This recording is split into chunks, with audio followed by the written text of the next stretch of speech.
इस वीडियो में डिस्कस करेंगे एक्सरसाइज 9.1 का क्वेश्चन नंबर 8। इन क्वेश्चंस में फिगर बनाना बहुत इंपॉर्टेंट है, तो मैं आपको पहले क्वेश्चन समझाते समझाते रफ में फिगर बनाऊंगा, उसके बाद आपको फेयर सॉल्यूशन पे लेके जाऊंगा।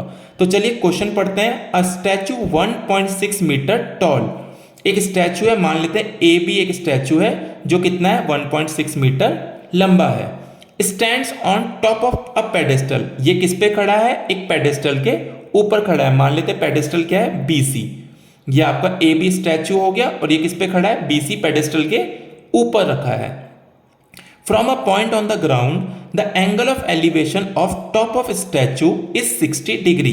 कह रहे हैं ग्राउंड पे, ये आपका ग्राउंड होगा, इस ग्राउंड से एक पॉइंट पे कहाँ कह रहे हैं? Top of statue. A B statue था, स्टैचू का टॉप ये है, यहां पर एंगल ऑफ एलिवेशन कितना बनता है? 60 degree. And from the same point, इसी पॉइंट से the angle of elevation of top of pedestal, यहां से जो एंगल ऑफ एलिवेशन पेडेस्टल के टॉप पे, पेडेस्टल बीसी था, इसका टॉप बी हो गया, यहां पर जो एंगल बनता है ये कितना बनता है? 45 degree. Find the height of pedestal, pedestal क्या था? बीसी, तो आपको बीसी फाइंड करना है, बीसी ही होगी पेडेस्टल की हाइट। तो ये है रफ फिगर। चलिए अब चलते हैं फेयर सॉल्यूशन की तरफ। ऐसे बनेगी आपकी फेयर सॉल्यूशन की फिगर।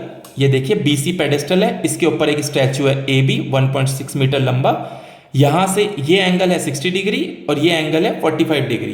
तो अब देखिए हमने सबसे पहले क्या किया, स्टार्ट करते हैं सॉल्यूशन। हमें फाइंड करना है बीसी, राइट? तो बीसी फाइंड करने के लिए मैंने क्या किया, पहले ले लिया BCD triangle, BCD. In triangle BCD, इस ट्राइंगल में देखिए जो सिंपल बीसीडी ट्राइंगल है, नीचे वाला बीसीडी, ये वाला बीसीडी, और ये है 45 डिग्री एंगल।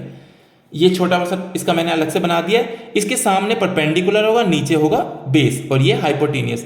हमें परपेंडिकुलर पता है, राइट? तो tan 45 इज इक्वल टू कितना होता है? परपेंडिकुलर अपॉन बेस, यानी कि बीसी अपॉन सीडी। तो tan 45 होता है 1 is equal to BC upon CD. यहां से क्या निकल के आया? ये सीडी इधर चला जाएगा, ये आ गया CD is equal to BC.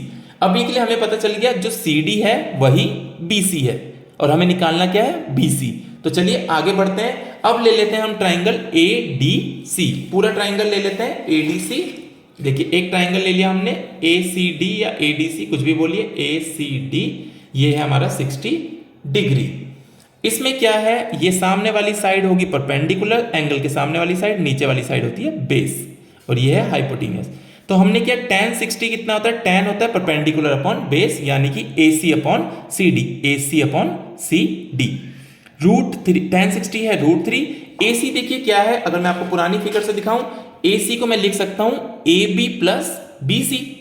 तो मैंने वही यहां पर किया है, AC को हमने लिख दिया AB plus BC upon CD। ये CD मल्टीप्लाई में आ गया, ये हो गया √3 CD। AB की वैल्यू 1.6 है प्लस BC, और BC हमें फाइंड करना है। अब यहां से हम फाइंड करना स्टार्ट करते हैं, अगले पेज पे आगे चलते हैं। देखिए ये हो गया √3 BC is equal to 1.6 plus CD की जगह मैंने लिख दिया BC, क्योंकि BC और CD इक्वल है, ये हमने शुरू में ही फाइंड किया था। अगले स्टेप में क्या करेंगे, √3 BC, ये BC यहां चले जाएगा माइनस में, minus BC is equal to 1.6। अगले स्टेप में देखिए BC कॉमन ले लीजिए, ये हो गया √3 माइनस यहां से आया 1 इज इक्वल टू 1.6। अब मैंने क्या किया है, BC इज इक्वल टू क्या हो गया, ये जो ब्रैकेट था ये नीचे भेज दिया है, ये मल्टीप्लाई में था तो यहां नीचे जाके डिवाइड में आ गया है, हो जाएगा 1.6 अपॉन √3 माइनस 1।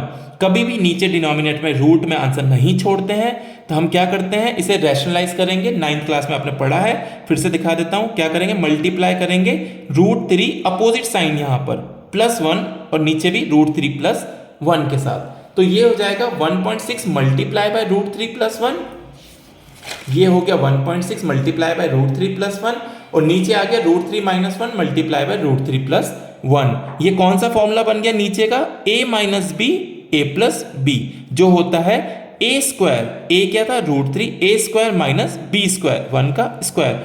ऊपर तो ऐसा ही है, नीचे हो गया a square minus b square. √3 का स्क्वायर कितना हो जाएगा, रूट से स्क्वायर कट जाएगा, 3 आ गया, माइनस 1 का स्क्वायर 1 होता है।